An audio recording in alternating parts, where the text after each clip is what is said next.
Brother, Papu is already late for prayers.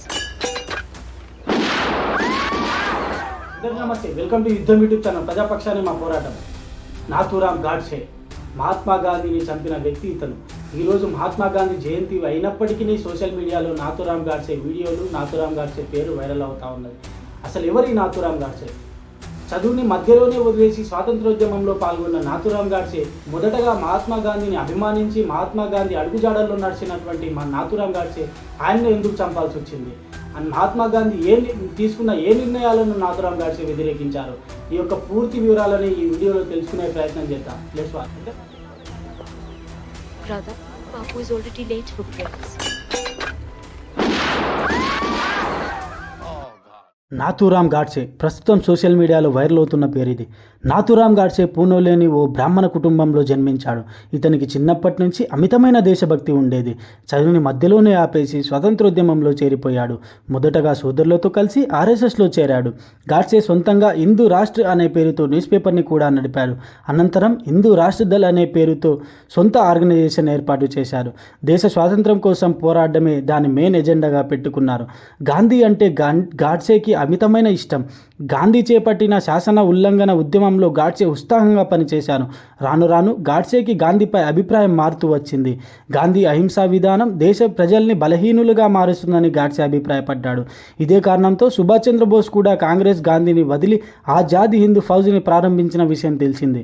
ఇదిలా ఉండగా గాంధీ వల్లే దేశంలో చాలామంది చనిపోయారని గాడ్సే బలంగా నమ్మారు. గాంధీ హిందూ విరోధి అని బలంగా అభిప్రాయపడ్డారు.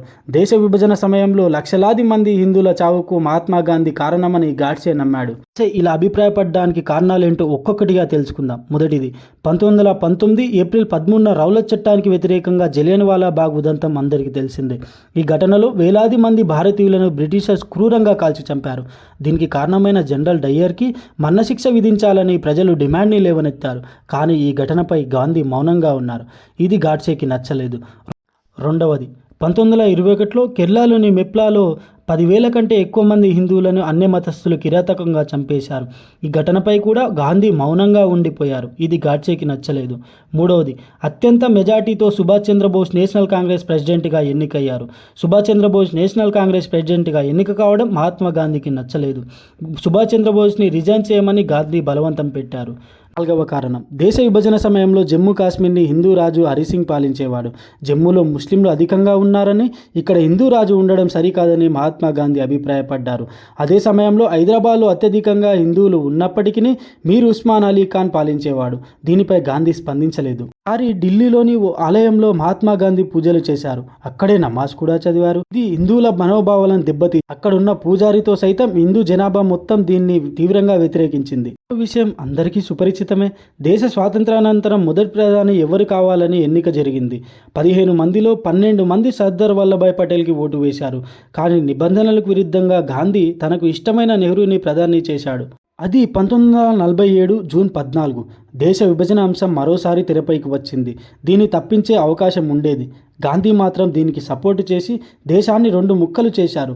దీంతో లక్షలాది మంది హిందువులు ప్రాణాలు కోల్పోవాల్సి వచ్చింది. దేశ విభజన అంశంలో గాంధీది 2 నాలుకల ధోరణి. దేశాన్ని ముక్కలు చేయకుండా తన ప్రాణాన్ని అడ్డుగా పెడతానని చెప్పాడు.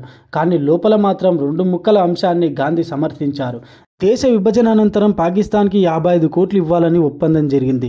కానీ దీనికి సర్దార్ వల్లభాయ్ పటేల్ అడ్డుపడ్డారు. ఎందుకంటే ఆ సమయంలో కశ్మీర్ గురించి భారత్ పాక్ మధ్య గొడవ జరుగుతోంది. కాశ్మీర్ ఇష్యూ పూర్తయ్యే వరకు డబ్బులు ఇవ్వమని తేల్చి చెప్పేశారు సర్దార్ వల్లభాయ్ పటేల్. పాకిస్తాన్కి ఆ డబ్బు ఇవ్వాల్సిందేనని మహాత్మా గాంధీ పట్టుబట్టు కూర్చున్నారు. నిరాహార దీక్ష కూడా చేశారు. ఆ రోజు మహాత్మా గాంధీ చేసిన పని వల్ల దేశం పాకిస్తాన్ ముందు వీక్ అయ్యింది. కారణాల వల్ల గాడ్సే గాంధీని చంపేశాడు. గాంధీని చంపిన గాడ్సే అక్కడి నుంచి పారిపోయే పరిస్థితి ఉన్నప్పటికీ అక్కడి నుంచి వెళ్ళలేదు. మహాత్మా గాంధీ బతికే ఉంటే భారతీయులకు, ముఖ్యంగా హిందువులకు చాలా నష్టం జరుగుతుందని గాడ్సే భావించాడు. వీడియో చూసినందుకు ధన్యవాదాలు. అందరూ సబ్స్క్రైబ్ చేసుకోవాలని కోరుకుంటున్నాను.